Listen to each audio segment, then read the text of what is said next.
Hi, Anna. How are you today? I'm well. How are you, Margot? I'm doing well. Good.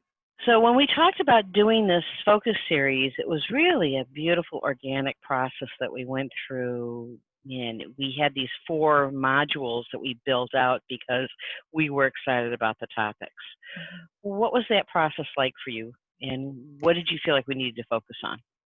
Well, it really did seem like you said sort of organic the way that it came about. We were talking about this idea of um, offering an online training because of the circumstances that we're all finding ourselves in, where online is the format, it's the modality. And Hmm. we'd also had a topic that we were sort of itching to talk more about with a particular group of learners that you and I had the chance to train together with. And that topic was agenda mapping. And Hmm.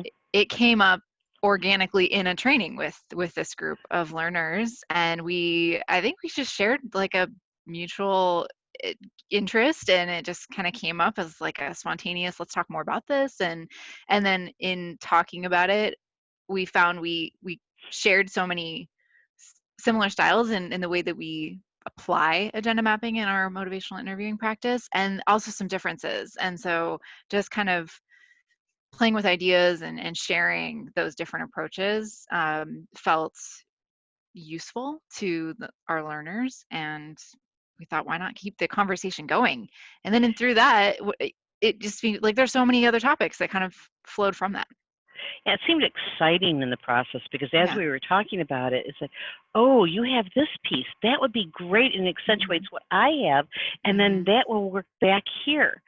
Yeah. And it was really just let's do an agenda mapping piece, but Hmm. then we came up with some other ideas, Hmm. and it was really through what are other things that we thought of that were advanced MI, not just um, introductory or intermediate, but advanced, something that you and I would have wanted when we were Hmm. first acquiring MI and looking at how we can apply it to certain populations. Hmm. And I think that's where the other three categories came from. And the other three are, you want to introduce a couple of them or all of them?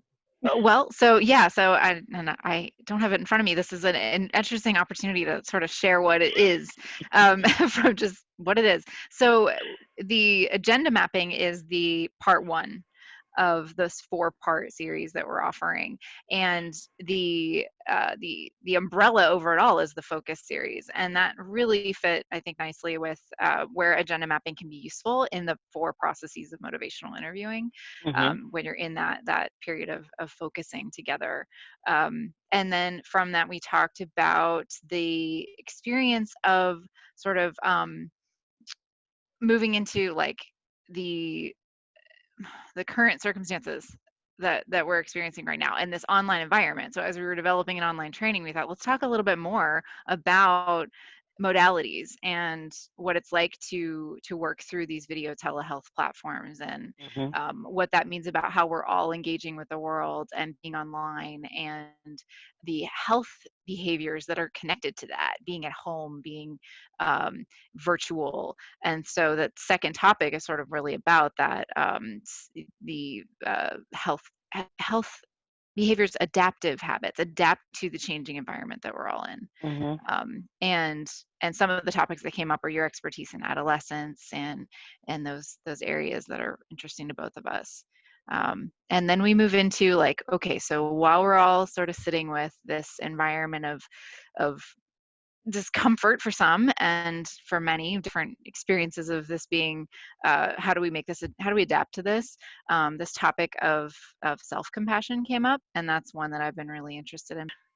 So the third topic of compassion, as a part of the spirit of motivational interviewing, and also at the advanced level with this series, I'm really excited to talk about integrating motivational interviewing with other clinical approaches. So, particularly interventions for self compassion, which I've been practicing quite a lot in my private practice.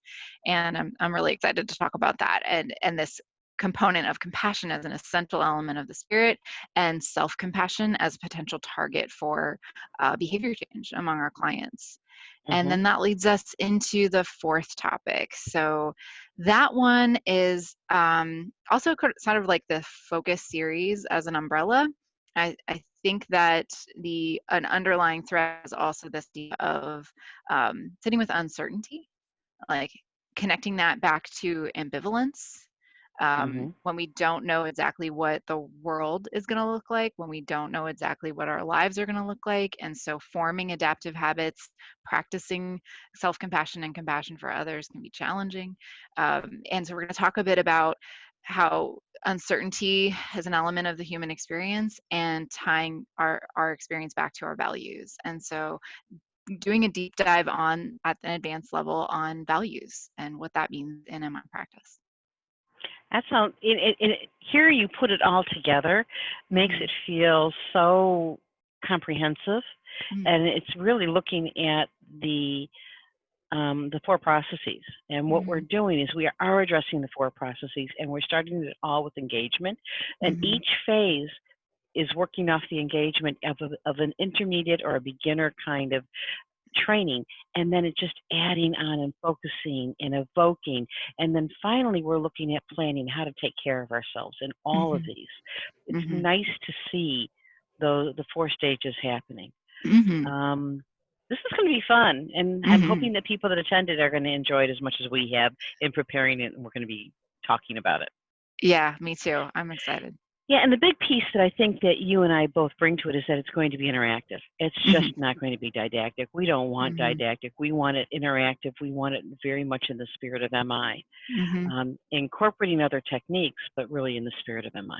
Yeah, I'm excited to talk about how we do that. It's sort of the two levels, like that parallel process of we're hoping to engage our learners, our participants in an interactive experience, and sharing how we do that, with our clients in our sessions and it through this modality of video. All right, so we hope to see everyone there, and we're excited about it. Hope you're all excited about it too with us. Ditto. All right.